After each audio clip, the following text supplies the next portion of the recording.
Hi teachers, and welcome back to Uplearn Academy. My name is Antoinette, and today we're going to have a look at how to add competencies onto Moodle. Competencies is a way of making sure that your learners are achieving all of the outcomes that you have set out for them from the beginning of their course. One of the things that you can do with competencies is actually create lesson plans for the learners and also badges to help them push their achievements as they're going on. So before we can even start that, we need to make sure that we actually have the competencies set up. Now basically there's a bunch of ways to do this, so I am only going to show you one way, but it should help, and it's a really good guideline to use to actually adapt and use for your own competencies as you carry on. So without further ado, I'm going to just jump into this. So the first thing that I want to show you, so right now I'm in the administration section of my Moodle. If it looks a little bit different, I am using the adaptable theme. I quite like it, which is why I'm using it, but most of the things is going to be pretty much where you're used to having them. So in general, it shouldn't be an issue. So under site administration, if you just scroll down, you find a section here that speaks about competencies. Under it, there's a couple of things, but what we're going to look at specifically now is the competency frameworks. So I'm going to click on that, and it's going to take us here. It's going to show you the competencies that you have already set out. We're not going to bother too much with them right now. We're going to add a new competency framework. So we're just going to select this one over here. Then we need a name for the competency, a general description, and an ID number. What I like to do is I actually like to create an Excel spreadsheet with all of the information. At the end of the day, it looks something like this. So I'm very quickly going to do this, and hopefully it will help you understand how I approach the system. So first of all, when I look at the unit standard, there's three main sections that I'm looking at. First of all, it's where the specific outcomes and the assessment criteria are. The next one is the essential embedded knowledge, or EECs as we refer to them, and finally the CCFOs, the critical cross-field outcomes. The rest of the unit standard is not so much pertaining to the learner's achievements, but more guidelines on how to moderate it, or what kind of background the learner should have, and what other qualifications the learner can approach after they've achieved this specific unit standard or qualification. That's why we're only sticking to those three, because they are the things that the learner needs to achieve at the end of the day. So first of all, I'm going to take all of the specific outcomes, the essential embedded knowledge, and the CCFOs, and I'm going to paste them into my Excel spreadsheet. Now, any spreadsheet, I guess, can work. It doesn't essentially have to be a spreadsheet. It just makes it easier for me. Let's first build the framework on Moodle, and then we'll start adding the bits and pieces inside, so that I can show you how the spreadsheet and the information that I've put in there works on Moodle and how it gets fed into Moodle at the end of the day. So first is the name of the unit standard. Personally, I like using the unit standards number as well as the unit standard name in the name, because when we're speaking quickly, we tend to use the unit standard numbers, but we always need the name in there as well. Next, I'm just going to, in the ID number section, I'm just going to add the ID number. In the description section, you've got a couple of options. For example, you can use this entire section over here and just add that as the information or the description. Personally, I like using the purpose of the unit standard. So it's a basic guideline on what's happening inside the unit standard, and I really like that. So here I'm just going to paste it as plain text so that it looks like that. I'm just going to remove the extra sort of unnecessary spaces, and there we go.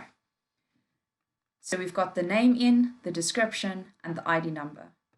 The final thing you need to pay attention to is the default competency scale. Yes, you can either use separate and connected ways of knowing or default competency scale. I'm not going to go into the separate and connected ways of learning, or what does it call it, knowing.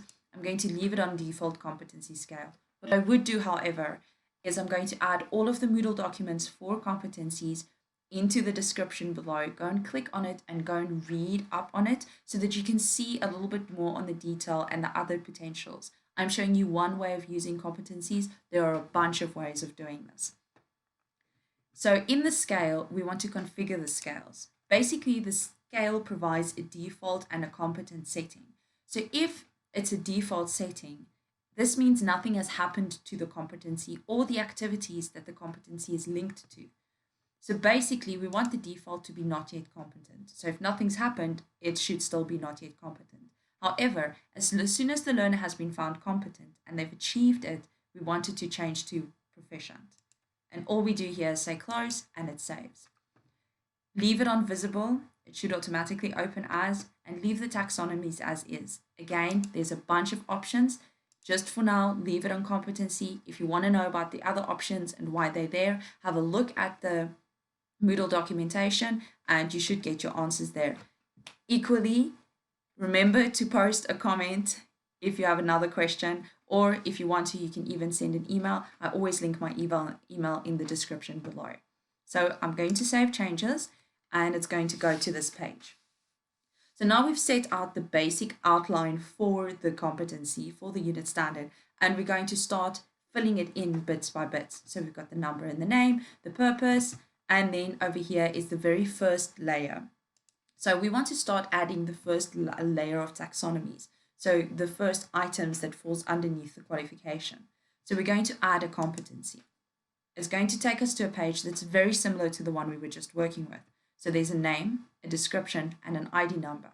The competencies here we're not going to fiddle with because we set it up for the entire thing and it's going to pull that information through. So you don't need to reset the configure the scales every time. So just leave it as is. Going back to the spreadsheet, we are looking for the ID number. This one is going to annoy me. We are looking for an ID number. We are looking for a name. And we are looking for a description. I'm going to just do it like this so that it's sort of in the same format as in the setup itself. Let's just put them all, put them on the side. It's going to be, so first of all is the name. Now the name of the unit standard is as is. So we're going to start moving down to specific outcome 1. I'm going to copy this number and I'm going to put the number down there. Then for that unit standard, we are speaking first about specific outcome 1.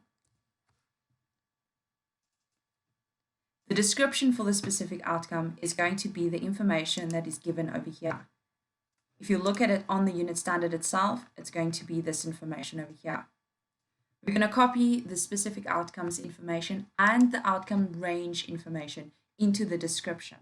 Remember, the range is just parameters or outlines to keep you within a certain sort of knowledge base. You don't want to teach the learner too much and make it difficult for them to get the right information together when they are doing their practicals or when they're writing tests or finishing workbooks. So the outcome range provides you with parameters to work within. It also gives guidelines when sometimes the outcomes are a little bit vague and difficult to understand.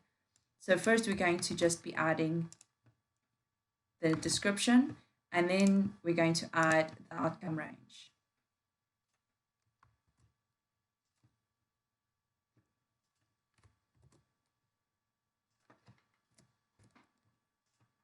There we go. So I'm going to just do this. And then let's wrap that one so we can see everything on the screen. And finally, there's the ID number. Now, I don't like putting letters in the ID number. I like just keeping it as is. So all I'm going to do is I'm going to say 15.22.7.1, and there is specific outcome 1's ID number. This is exactly how we're going to feed in the information. So the name goes over here, the description, in description, and finally the ID number goes into the ID number. Like I said, don't fiddle with the scales. We're just going to save the changes.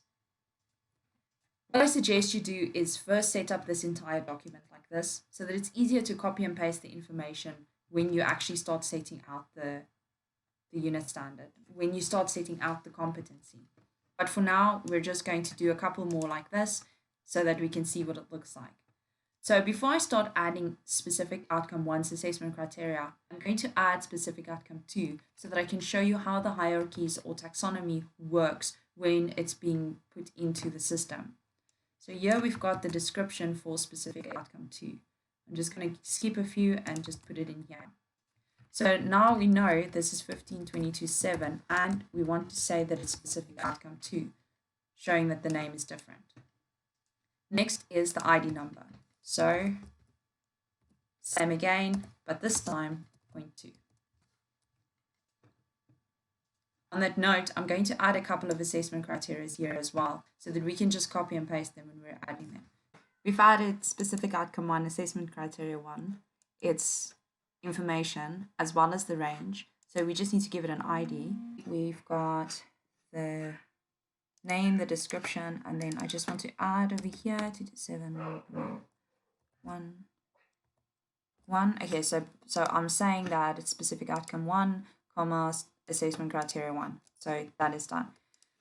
Okay, so far we've got specific outcome 1. I'm going to add specific outcome 2. So basically, I click on here, so the top level, I'll say add competency. It's going to open the same one that we saw with specific outcome 1. And we're going to be just copying these details over here. So the name, go here, bam, go back, the details, or in this case, the name, the information, and then the identifying number, not fiddling with this, as I said, and save changes. So now this is, you'll see I selected at the top to add the specific outcome so that it goes and lies on this level. So they're on the same level now. So in order for me to add the assessment criteria which falls under the specific outcome, I need to click on that specific outcome. And then the same story, I'm just going to say add competency. And this time, this is the information we're going to be adding. And then as soon as we've saved it, you can check how it goes and lies underneath the specific outcome, which is literally what we needed to do. So there we go, save changes. And there it is. Super simple. Okay, so these are on the same level. They just look funny because this one's actually got something underneath it. So you're just going to carry on doing that as you go on. So I would suggest adding the essential embedded knowledge and the CCFOs as though it falls on the same level as the specific outcomes. So clicking on the very top tier and then going down and then just adding the information underneath that as you go on. So yeah, to point, it's do a couple, make sure that you're comfortable with how it's structured. One of the unit standards that I had been using to try and figure out how it works and how it fits together is this 865. Yeah, it's this one. So I'm going to open, I've got 3 of them. I'm going to open it so that I can show you exactly why there's so many different ones and why I think it's important for you to fiddle with it until you're happy with how it's structured and how it's set up. So here I've written, so this is pretty much the same as we've done with this one. This is my favorite way of doing it. I've decided that this is how I want it to look from here on forward. So you can see their specific outcome 1, assessment criteria 1. If I click on it, it gives me the information over here, which is fantastic. If I click on that, again, the information over there. Again, the information over there. And everything is, I really like how it's structured like that. Then there's this one over here. I didn't put the details over here, so I just have a number. And then there's the name, but it's in the description, so it kind of gets lost. Whereas with this one, we put the purpose of the unit standard over here, and it just looks better. It looks a little bit more full-bodied. You've got all the relevant information, which is much better. The other thing I did is I didn't point out specific outcomes or assessment criteria or anything like that. And over here, I added the range as though it's separate. And I don't actually like that. So this is specific outcome 1, assessment criteria 1, and then the assessment criteria range. And I think it's better to just add the range into the item itself. It's just easier to keep track of it later, so that you don't have another level on the taxonomy that's just going to start confusing things. So I prefer this way, where it is with the where's the one that we were busy with? Oh, then here's another one. So I said the name, like the name and everything is fine. It says specific outcome, and then I added the range separately. And like I mentioned, I don't like that. I think the lowest range should be the lowest taxonomy should be the lowest item on the hierarchy should be the assessment criteria itself. And I don't think, like, the information should be inside. Here I just said specific outcome, and then I said assess. Again, I put the range here, but I've decided to move that. I'll be deleting all of these. This was just me testing out and feeling what it feels like. The reason why I don't like this is because when you're busy linking the outcomes in the activities, you're going to run into a bit of a double problem where you're reading the same thing twice, 3 times, 4 times, and it's much better to just make sure that you know exactly what it is that you're looking at. And writing assessment criteria too doesn't help, because all of your unit standards are going to have an assessment criteria too. So it's better to just add it this way, except for the range, but definitely change that. So I'm going to, like I said, delete all of these so that they're out of the way. And that is basically that. Thank you again for watching. I hope you learned something. Please remember to drop a question in the comments below. Just comment in general. If there's something that didn't make sense, or I explained it funny, or in my very bad habit of speaking too quickly, ask my old students, they know. And most of all, stay safe and see you soon.